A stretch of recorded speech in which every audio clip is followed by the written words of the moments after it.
This is continuation to part one. Part one. The reason why it gets me, I really cannot. Yeah. So yeah.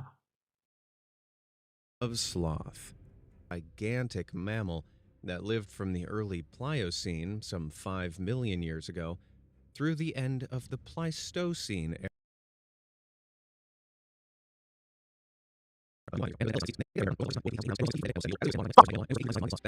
these creatures diverged in their evolution, producing a smaller, cuter species. This might be because smaller variants could climb further up trees, and so no longer had to keep competing for food with their much bigger cousins who were stuck on the ground.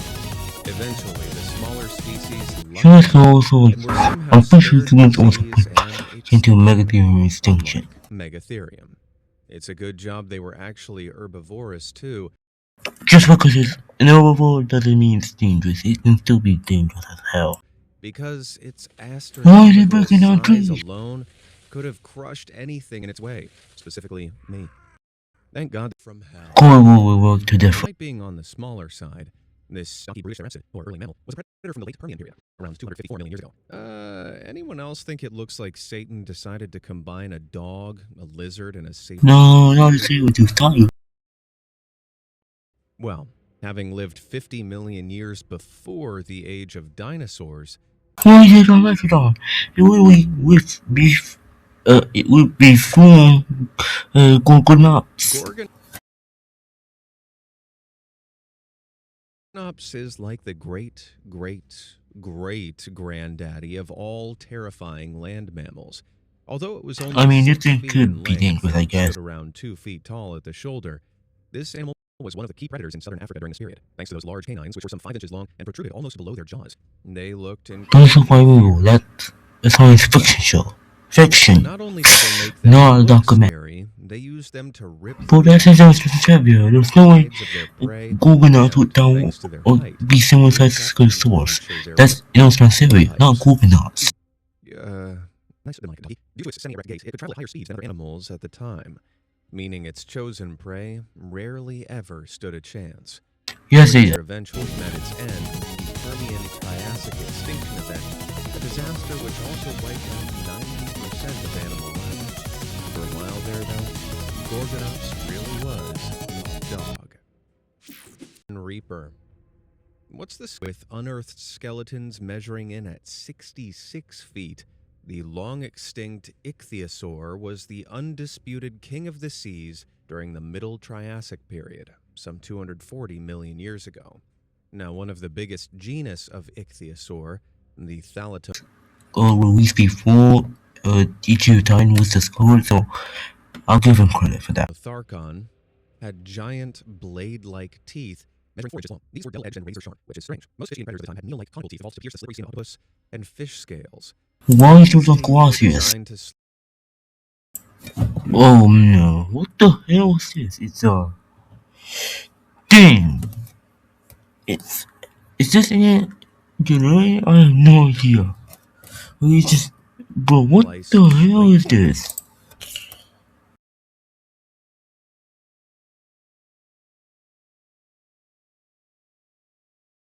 a much greater resemblance to massive marine reptilian monsters like Mosasaurus, submarine crocodilians, and large pliosaurs. This earned it the title of macro. You've got to be a pretty big deal to earn that title, especially in the ruling dinosaur. No, wasn't actually that big. Wait, okay, it was big, but 5 tons is it's actually to exercise with. I mean, there are things like Shastasaurus, which are to like 50 plus ton. Rightfully There's deserved, probably something like weighing in at Shastasaurus or almost showing 5 some tons. of tiny. Many believe that it was large enough to hunt down other ichthyosaurs, like a It's not fair. Hannibal Lecter, with skeletal remains showing its skull was twice the size of its prey, and its large jaws of death to boot. Not this is Thalatophragmites Michigan. Like, it. I have no words whatsoever. believed to be the oldest marine reptile to have been an apex predator. Whoa. Great white, who? Megapiranha is so overrated in terms of actual danger. No piranhas all over enough, but Megapiranha, this thing is it's a slightly more carnivorous pacu. Yeah, I know. It's not scary. Maybe it Piranhas could are bite you, but dangerous overall, freshwater I fish, heard all these equipped things with are a row of dangerous. serrated teeth and powerful jaws that can take a chunk out of your flesh. But its ancestor was much bigger, much scarier, and much, much bitier, the megapiranha. Where modern piranhas reach around 10 inches in length on average, this 10-million-year-old fish was a terrifying 28 inches long and weighed 22 pounds. Some remains suggest they may have even been able to grow up to 50 inches. No, they are not. It could deliver a serious blow to its prey, with its zigzag teeth able to pierce flesh and its powerful jaws able to deliver enough pressure to crush through bone. It's thought that megapiranha fed What is on our source hard-shelled sincere? animals like turtles and armored catfish, though it could have attacked animals much larger than This part made me quit. Why is it hunting a goddamn sperm whale that lives in salt water? swarming the animal suddenly. Now, the largest modern species of this fish, the black piranha, has a top bite force of around 75 pounds per square inch. This is a force that equates to around 30 times its own body weight. By contrast, the megapiranha holds the heavyweight championship, with a force of up to 1,000 pounds per square inch. That's about 50 times its own body weight. Well, that's okay. I never wanted to step foot in the water again anyway. Out of the blue. It's a magical Leopardon. So we've seen quite a few prehistoric predators lurking deep down in the world's waters, but there's one that puts all the others to shame, the Leopardon. This carnivorous marine reptile from the Middle to late Jurassic period was a real beast, one so huge that its largest, it would have been able to fit an entire human in their mouth with ease. As an apex predator living in the seas of what's now Europe, it's believed it could grow up to 30 It's feet actually long. 25 feet long. It's so thankfully it's 25 bigger, not the.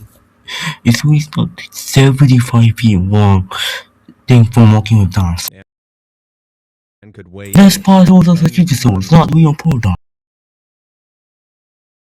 at its largest, with a skull roughly a fifth the length of its body. This beastie had a bite that scientists believe was stronger than that of the T-Rex. Of course, Tio's comparison. Now that's Unfortunately, they are not live together. Yeah. Also, the strong I mean, paddle-like limbs on either side of its body made it a supreme swimmer. These specially adapted limbs gave it an unparalleled ability to accelerate quickly in the water, meaning basically if you ever found yourself face to face with a leopardon in the ocean, there was no swimming away from this monster. Despite this though, leopardon were not fish. They had lungs, not gills, so they still needed to visit the surface for air, like whales and seals do today. For all this information, scientists aren't sure exactly what their diet consisted of. Some scientists have pointed to squids, other plesiosaurs, Plesiosaurs, I and didn't even ichthyosaurs. plesiosaurs. But what we do know is that it was the apex predator of the seas some 160 million years ago. Lucky for those landlocked. Lucky for the T-Rex as well, it's like they now live together.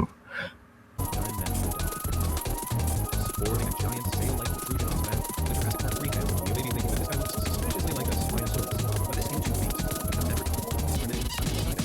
Dinosaurs ate insects, with swarms too. Dimetrodon lived from around 280 million to 270 million years ago. Fossils found primarily in North America. This carnivorous beast originally spoke with that experts believe was used for regulating its temperature. It can also be used for something attracting male. Temperature, that's also a good And even thing. worse, as the creature evolved over the years, so did its jaws. They developed even sharper teeth, which kept growing larger and larger and larger. Its razor canines were located in the front of its snout, making them ideal for digging. Digging into what, you ask? Well, that'd be the poor prey it just caught. Its back teeth also got involved, able to easily grind up through muscle and bone. They weren't just scary to look at, but in numbers too. Over 20 types of Thankfully, Dimetrodon have been there are a found couple since of its smaller remains were to not first even be discovered dangerous. in 1878. Who knows how many more of these scaly killing machines once roamed the earth? Oh,